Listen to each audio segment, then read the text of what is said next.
I have commanded the Vale Warfleet for 60 of your years, and in all that time I learned exactly one thing worth carrying off the deck when I die.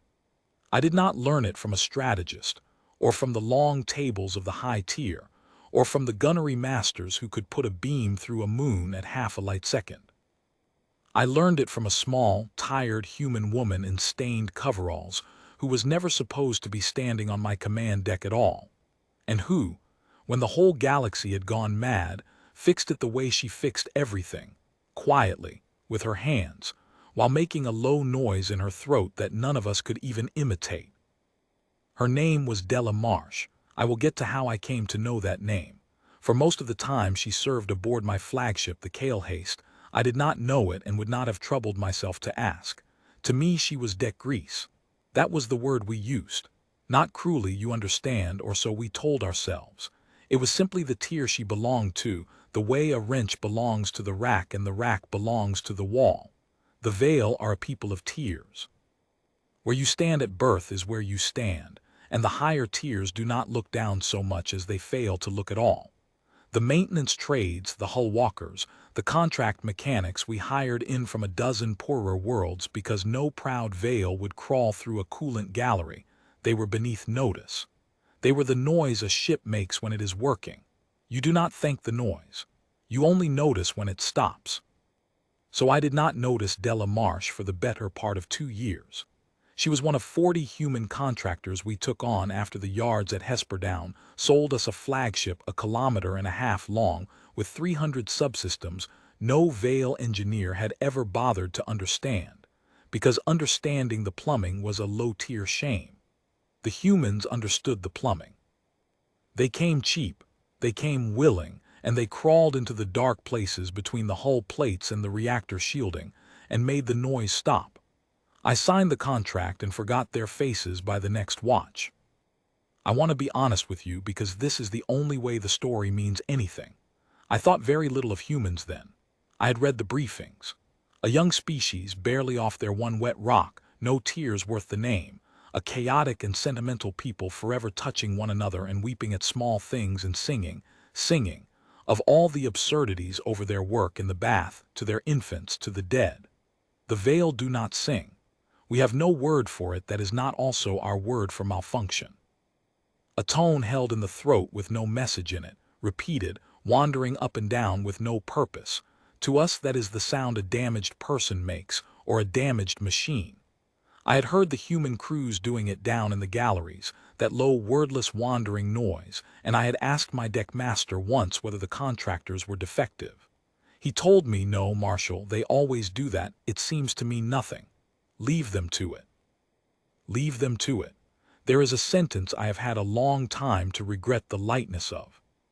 The trouble, and I will tell it plainly, because the plainness is the horror of it, began at the edge of our reach in the Thren Verge, where our forward squadrons held the line against nothing in particular. Border duty, the most boring posting in the fleet. The first report came as a discipline matter, not a war matter. The cruiser Severthidan had lost 1/3 of her crew in what the surviving officers called an internal collapse. Crewmen had turned on one another. Not mutiny, mutiny has a shape, a leader, a demand. This had no shape. Men who had served beside each other for 30 years had simply, in the space of an afternoon, begun to hate, and the hate did not stay in one chamber. It moved. A man came off shift in a rage he could not name, struck his bunkmate, and the bunkmate woke up the same way, and the two of them spread it down the corridor like fire down a fuel line, and within a day the Severthidan was a slaughterhouse, and her own captain was found dead with his hands around the throat of the deck plating, as though he had tried to strangle the ship itself. We thought it a poison. Of course we did. You always reach first for the explanation that lets you point a weapon at something. We sent the medical tier in their sealed suits, and they found no poison, no pathogen they could name, no toxin in the air or the water or the food. They found only the thing they could not measure, a rage that had no source, that spread by no means they understood, that touched a calm man and left him a beast inside an hour. By the time the medical reports reached me, the rage had jumped to the Severthidan's escort, and then to the resupply tender that had docked with the escort, and then it was no longer a discipline matter on one cruiser. It was in the verge. It was moving from hull to hull along our own supply lines, riding our own crews like a current rides a wire, and we did not understand the wire, and so we could not cut it. We named it the Wrathing in the end because we needed a word, and that is the word I will use, though I have come to think it was the wrong word, and that the wrongness of it was part of why we nearly died. We called it a wrath, an emotion, a sickness of the spirit, and so we sent its spirits to fight discipline, hierarchy, the iron of the tiers. We ordered the afflicted ships to hold formation. We ordered the officers to restore order. We ordered, and ordering a maddened crew is like ordering a fire to be cold.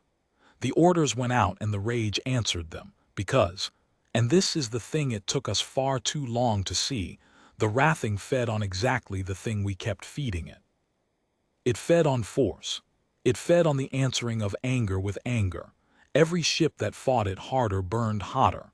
The squadrons we sent to quarantine the verge caught it from the ships they were quarantining, because to quarantine is to grip, and to grip a thing like that is to be gripped back. Within 9 days the Wrathing had crossed 11 star systems and was inside the main fleet, and within 12 it was 3 decks below my own feet, aboard the Kalehaste, the flagship, the proudest hull the Vale ever built, and I stood on my command deck and watched the status board go from gold to red one chamber at a time, and I understood, with a cold that I have never entirely lost, that we were going to lose. Not the battle. There was no battle. We were going to lose the fleet, and the worlds the fleet protected, and then the rage would have ships and would go on having ships forever, hull to hull to hull, until the last living thing in the Reach had its hands around the throat of the last thing left to hate. I gave orders anyway.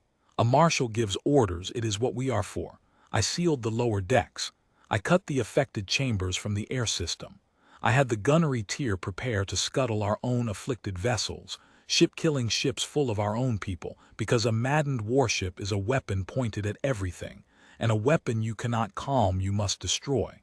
I gave that order with a steady voice. I am not proud of the steadiness.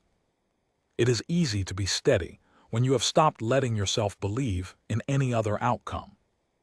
It was during the worst hour of my life, with the kill order half-spoken and 3 of my own cruisers drifting dark and full of murder a few thousand kilometers off my bow, that the small human woman in the stained coveralls came up onto my command deck where she had no business being, walked past 2 guards too distracted to stop her, stood at the edge of the strategic display with grease on her hands and a worn multi-tool clipped to her belt, and said, into the silence of the most powerful military officers of my people, the most ridiculous sentence I had ever heard. She said, it's not a sickness, you're tuning it up, you've got the whole fleet ringing. I want you to understand how that landed. I had Tier 1 officers on that deck whose families had commanded fleets for 40 generations. I had the high strategist herself, Orus Yvain, a being so far above the maintenance trades that I do not think she had ever in her life been in the same chamber as a contract mechanic. And here was the noise made flesh, the deck grease, with dirt under her claws she had no claws, with dirt under her flat soft human nails telling us, the war tier, that we had the whole fleet ringing, as though a galaxy of murder were a loose panel. Orus Yvain did not even turn her head. Remove it, she said, it, not her. The guards came for her, and I will tell you the truth, because it is the only thing in this story I did that was not stupid. I held up my hand and stopped them, not because I believed her. I did not believe her. I did not understand a word she had said. I stopped them because I was a marshal who had just given the order to murder his own crews, and somewhere underneath all my steadiness, a part of me that I had not heard from in years was screaming, and that part of me looked at this small, calm creature standing in front of the most powerful people of my tier with grease on her hands and no fear on her face, and it said, she is the only one in this room who is not afraid. Find out why. Let her speak, I said. Orissa Vane turned to me then, and the look she gave me would have ended a lesser officer's career. I outranked her by exactly one rung, and we both knew the rung was thin. But I was the marshal of the deck, and the deck was mine, and I said it again. Let her speak. We are going to lose everything in the next hour. I will hear a mechanic before I will hear nothing. So Delamarche spoke. She did not speak the way the wartier speaks. She did not lead with her rank because she had none. She did not soften it for us because, I understood this only much later, she had been trying to tell someone for 3 days, and no one above the deck galleries would hear it, and she had finally simply walked up the long way through the maintenance shafts to the top of the ship, because she had run out of people below her to tell. I work the resonance trades, she said. Hull harmonics, trim, the stuff that keeps a ship 1.5 kilometers long from shaking itself apart when the engine's light. You don't think about it because it works. My job is making sure you never have to think about it. She wiped her hands on a rag without looking at them. A ship that big has a voice, a tone. Every plate, every spar, every frame member, it all rings at a frequency, and the frequencies have to agree or the whole thing tears. We tune it. We damp it. We've got systems all through the hull whose only job is to listen to the ship hum to itself and shave off the notes that don't fit, so the ship stays quiet, stays whole. And, Orissa Vane said, with the patience of a being about to have someone executed. And your wrathing isn't a disease, Della said. I've been listening to it for 3 days from the galleries the way I listen to everything. It's a frequency. It's a note. It came in on the comm net or the resonance net or both. Your ships are all tied together. They talk to each other constantly, hull to hull, and somewhere out in the verge something started broadcasting a tone that your nervous systems can't help but ring along with. A bad note. And the more your people feel it, the harder they broadcast it, because that's what living things do. You feel a thing and you put it out into the world. So one ship rang, and the ships listening to that ship started ringing the same note, and they broadcast it to the ships listening to them. It's not spreading like a sickness. It's spreading like feedback, like a sound system screaming. And every single thing you've done to fight it, every order, every quarantine, every gun you've pointed at it, has made everyone feel it harder, which makes them broadcast it louder, which spreads it faster. She looked around the deck at all of us, the most powerful people of my tier, and there was no contempt in her face, only a terrible patience. You've been turning the volume up on the thing that's killing you and calling it discipline. The command deck was very quiet. I've replayed that quiet many times. There were, I think, 2 kinds of silence in it. The first was the silence of beings who do not understand and are too proud to admit it. The second, and it was mine, was the silence of a being who has just understood something so completely and so late that the understanding feels like a wound. Because I am no engineer, but I am a marshal, and a marshal knows feedback. I knew the screaming a comm system makes when its own output gets back into its own input. I knew that you do not make that scream stop by shouting at it. I knew that you make it stop by breaking the loop, by damping it, by introducing, and here my own training reached for the words, and the words it found were her words, a note that doesn't fit, that cancels the bad one out. How do you stop feedback? I said. It was not really a question to her. It was a question to myself out loud, but she answered it. You damp it, she said. You don't fight the note. You give the system a different note to hold instead, a steady one, a clean one, and you push it everywhere the bad note goes, into every channel the bad note is using, until the bad one's got nowhere to ring. And on a ship this big I happen to have exactly the equipment to do that, because that's my actual job. The trim dampers. They reach every plate of this hull, and through the resonance net they reach every hull in the fleet, because you tied them all together so your ships could keep their formation harmonics matched. I can put a note out through the dampers, a clean one, across the whole net, the same way the bad one's traveling. And if I push the right note, hard enough, into every channel the wrathing is using, she shrugged. A small human gesture I had seen 1,000 times in the galleries and never once understood until that moment. It grounds out, same as any feedback. You stop feeding the loop dies. What note? Orissa Vane said. and I heard under her contempt the first thin crack of something that was not contempt. Hope, perhaps, or fear, finally arriving where it belonged. Della Marsh looked, for the first time, almost embarrassed. "A calm one," she said.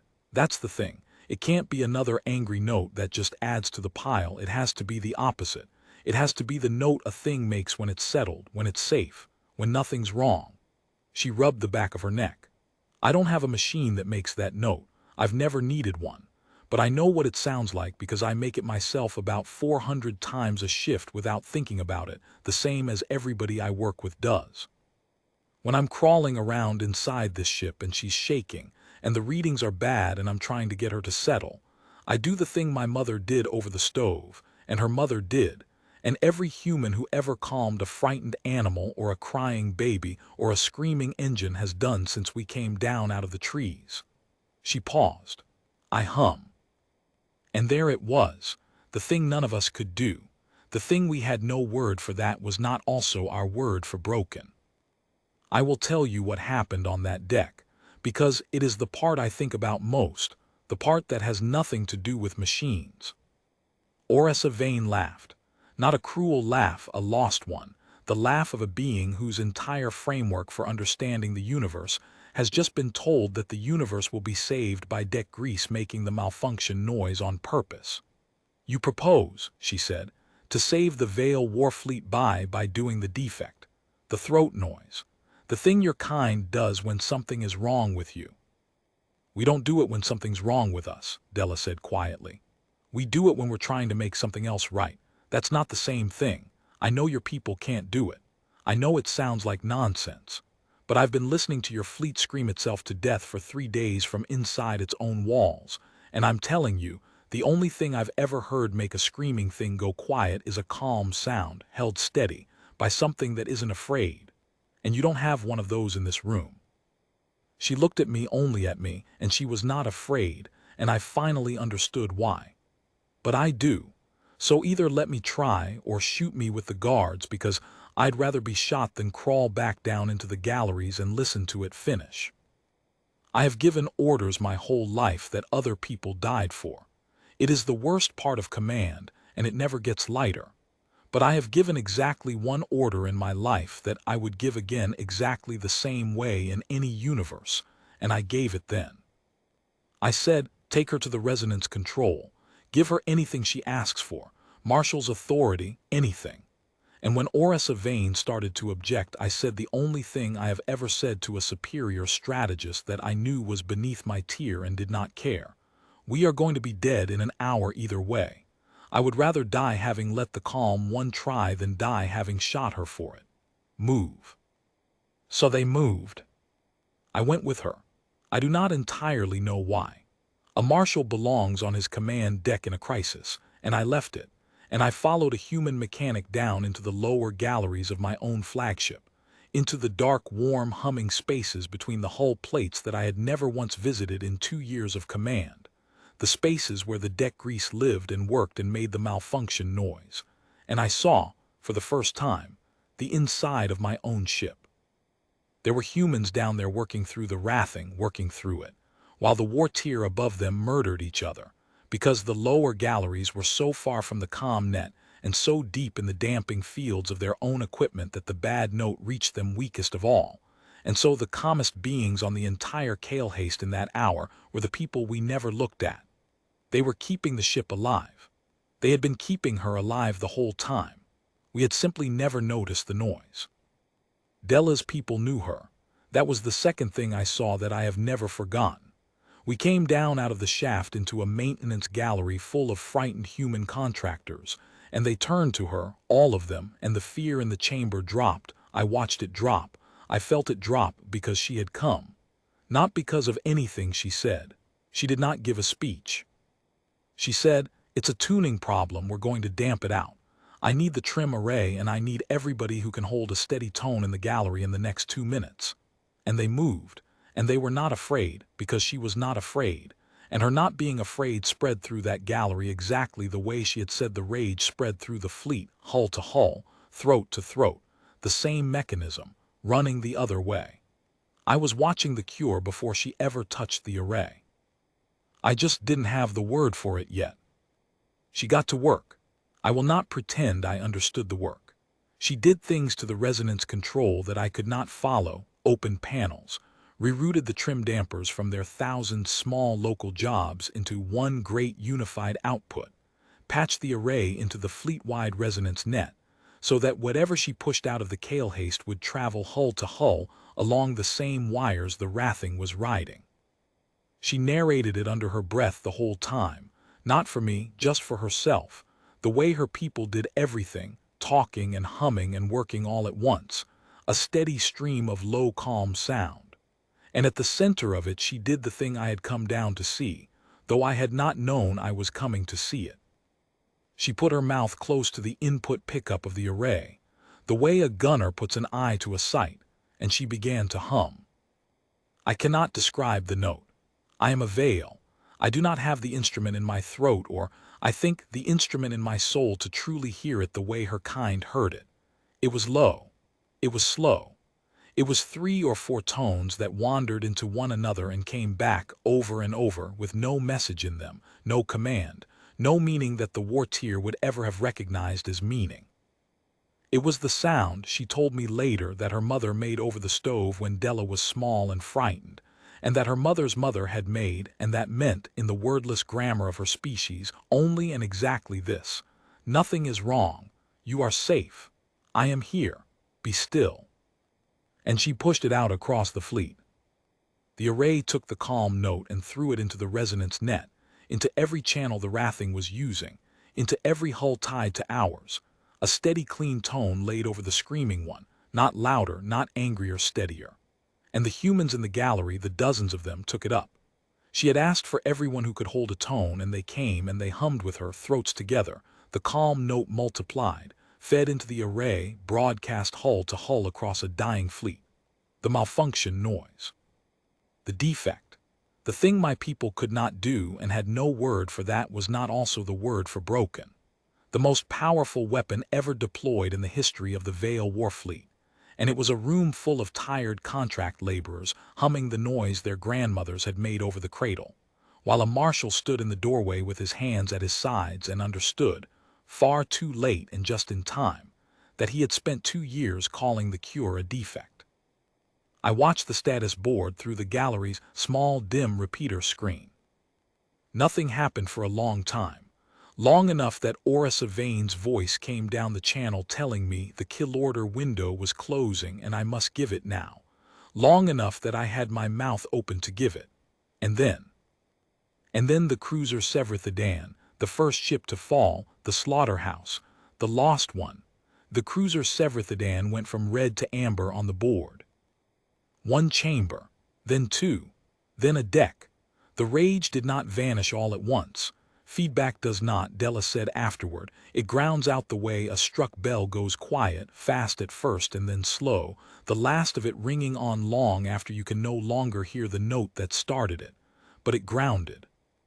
The clean note had found every channel the bad note was using and laid itself over the top, steady and unafraid, and the bad note had nowhere left to ring.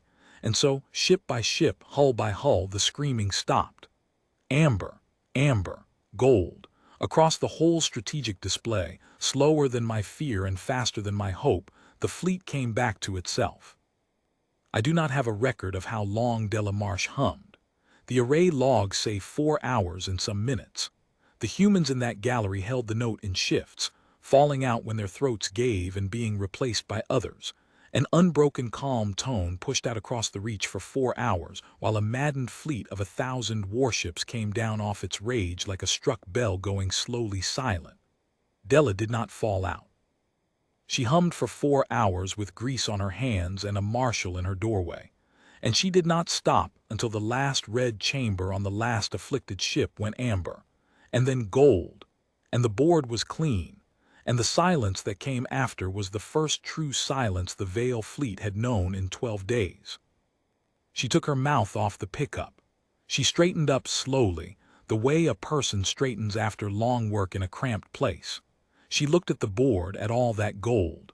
And she said, in a voice gone rough from 4 hours of holding one note, the second most ridiculous sentence I had ever heard, and the truest. There, she said, she's settled. She, the ship, the fleet, the galaxy, all of it to her just a frightened thing that had needed someone unafraid to hum it quiet. Now I will tell you about the name, and then I am nearly done.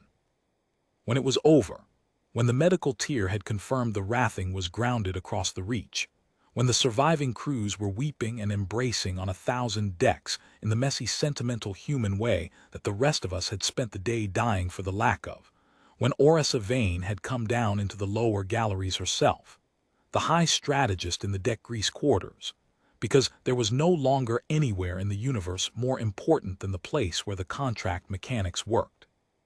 When all of that had happened, the war tier did what the war tier does. We tried to give her things. We offered her a tier.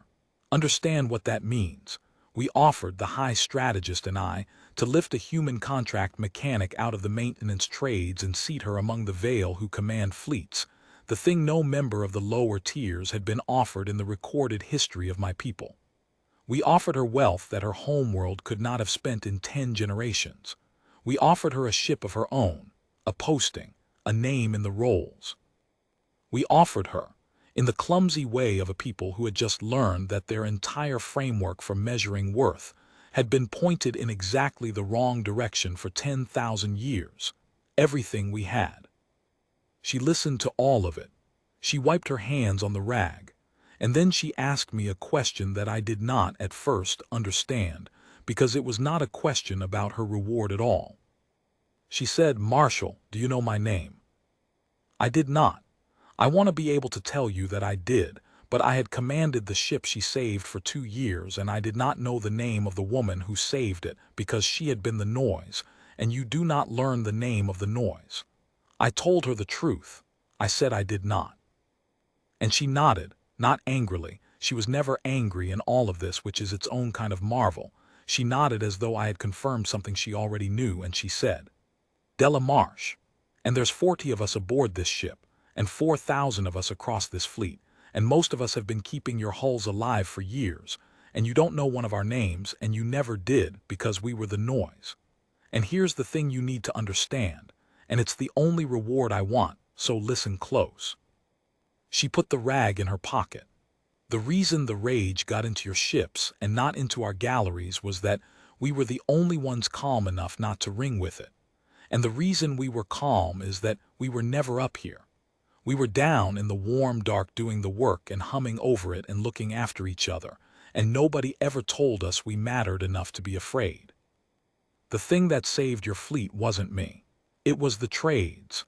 It was the whole low tier of people you stopped seeing, doing the steady, calm work that holds everything up, making the noise you call a defect.